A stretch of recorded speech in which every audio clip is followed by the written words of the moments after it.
구독, 알림 설정까지 부탁드립니다. 오늘도 우리 사는 이야기 찾아주셔서 감사합니다. 사연자분이 보내주신 이야기 시작해볼게요. 안녕하세요. 저는 40을 앞두고 있는 여자입니다. 추워지기도 하고 밖을 봐도 스산한 기운만 느껴져서인지 오늘은 제 이야기를 하고 싶어서 글을 써보게 되었습니다. 저는 짝사랑하던 남자가 있었습니다. 고등학교 때 같은 반이었던 남자친구였는데 동네가 같아서 하굣길을 함께하던 친구였습니다. 그렇게 시간을 보내다 보니 자연스럽게 그 남자에게 마음이 가고 있더라고요.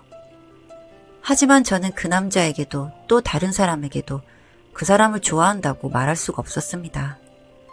그 친구는 이미 동네에서도 유명한 애였습니다. 왜냐고요? 그 남자는 불치병을 앓고 있었거든요. 어릴 때 소아암을 앓았었고 완치를 했었는데 그 이후로 재발이 되었다고 했습니다. 고등학교 때 갑자기 다시 재발한 거라서 충격이 더욱 컸었죠.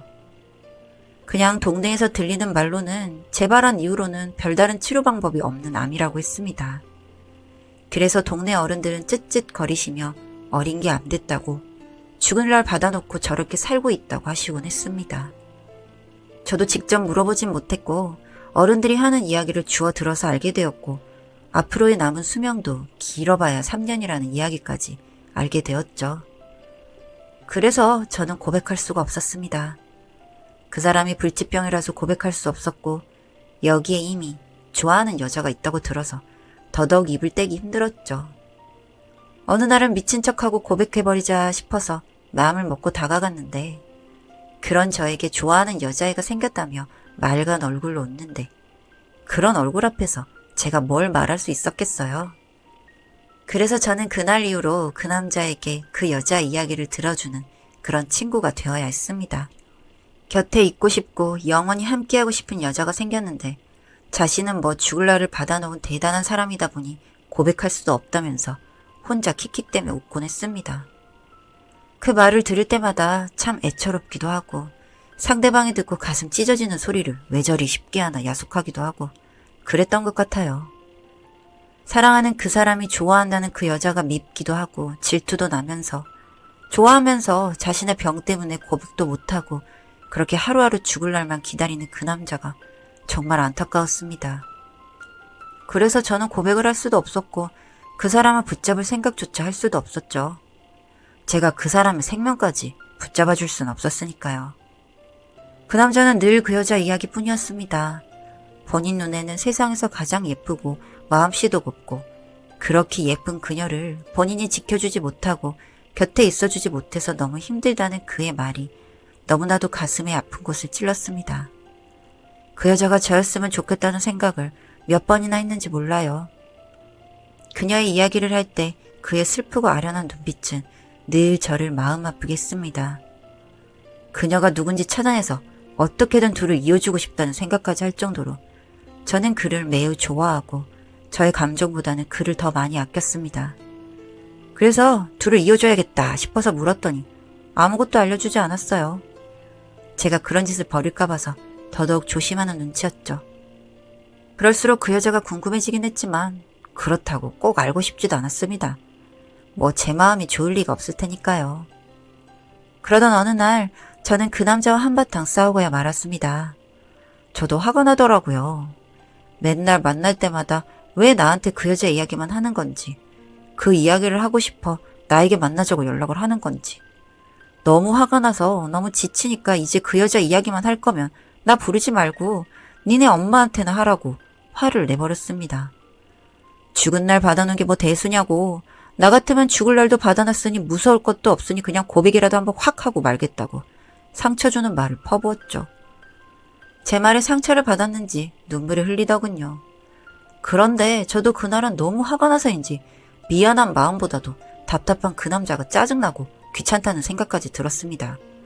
그냥 듣기 좋은 노래도 한두 번이지 저도 솔직히 지긋지긋했거든요.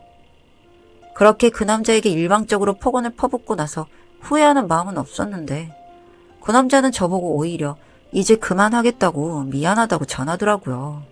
본인이 저를 너무 괴롭히는 줄 몰랐다면서 본인의 짝사랑 얘기는 그만하겠다고 하면서요. 그러면서 저에게 그 여자는 이제 포기할 테니 저에게 좋은 친구로 남아서 남은 생을 본인과 보내달라고 했습니다. 이제까지 본인의 짝사랑 얘기를 들어줘서 고맙다면서요. 이 사람은 아버지도 일찍이 잃어서 더욱 불쌍한 사람이었어요. 어머니도 젊었을 때부터 아들 병원비를 마련하려고 온갖 굳은 일을 다 하시다가 현재는 요양원에 입원해 계신 상태였으니 곁에 있어줄 사람은 아무도 없었습니다. 그렇게 그 남자에게 사과인지 뭔지 모를 것을 받고 나서는 둘이 이야기를 했어요. 남은 날이 얼마일지 모르겠지만 이렇게 지내지 말고 하루하루 후회 없이 정말 재밌게 지내보자고요. 그렇게 약속을 한 뒤에 카페도 같이 가고 영화도 보면서 정말 하루하루 즐겁게 보냈습니다. 이렇게 지내다 보니 순간순간 제가 그 남자의 여자친구가 된 것 같은 기분에 행복하기도 했습니다. 어렸던 시절이라 더욱더 그랬을지도 모르겠어요. 하지만 언젠가는 끝날 사이라는 걸 알고 있어서 고백은 역시나 아니다 싶어 마음을 숨겼습니다. 어느 날은 영화를 보는데 연인들의 데이트 장면이 나오더라고요. 로맨스 영화였는데 저는 그 달달한 장면에서 그 남자와 함께 영화를 보며 펑펑 울어버리고 말았습니다. 주변에 있는 사람도 당황하고 그 남자도 당황해서 저를 달래주느라 바쁘더라고요. 저는 그 남자와 이어질 수 없는 저의 애처로운 처지가 상대적으로 행복해 보이는 영화 속 연인의 모습과 대치되는 것 같아서 매우 가슴이 미어지면서 아파왔습니다. 눈물이 안 나올 수가 없더라고요. 펑펑 울면서 결국 영화를 끝까지 볼 수 없어서 중간에 그 남자와 함께 나왔습니다. 그 남자는 왜 울었느냐고 묻더라고요. 그냥 갑자기 너무 슬퍼졌다고 저도 잘 모르겠다고 말하면서 그냥 얼버무렸던 기억이 납니다. 그렇게 그 남자와의 추억은 날이 갈수록 하나하나 더 쌓여져 갔습니다. 같이 떡볶이도 먹고 노래방도 가보고 PC방에 가서 말도 안 되는 게임을 하면서 키득대 보기도 하고 그 또래들이 하는 데이트를 하며 그렇게 시간을 보내던 중 어느 날 갑작스런 연락을 받게 되었습니다.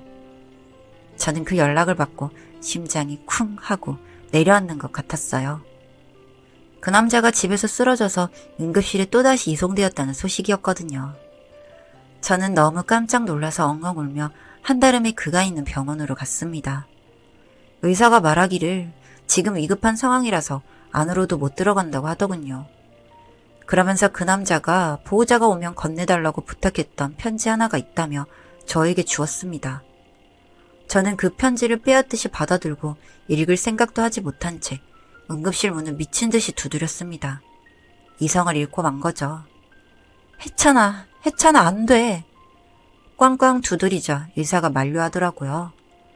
보호자분께서 힘드신 마음은 알겠지만 이러시면 곤란합니다. 좋은 결과 있도록 저희도 최선을 다해 처치하도록 하겠습니다. 그렇게 저는 진정되지 않은 마음을 가라앉히려고 의자에 앉아서 바들바들 떨리는 손으로 편지를 꺼내 들었습니다. 혜정아 안녕? 나 혜찬이야. 이 편지 쓰면서도 정말 떨리고 벅차서 글을 쓰기가 힘이 드네.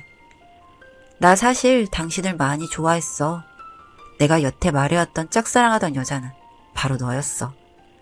예쁘고 사랑스럽고 내 눈에 완벽하고 평생 지켜주고 싶고 곁에 있고 싶은데 그럴 수 없다고 슬프다고 누누이 말하고 수백 번은 말한 사람이 사실은 너였어.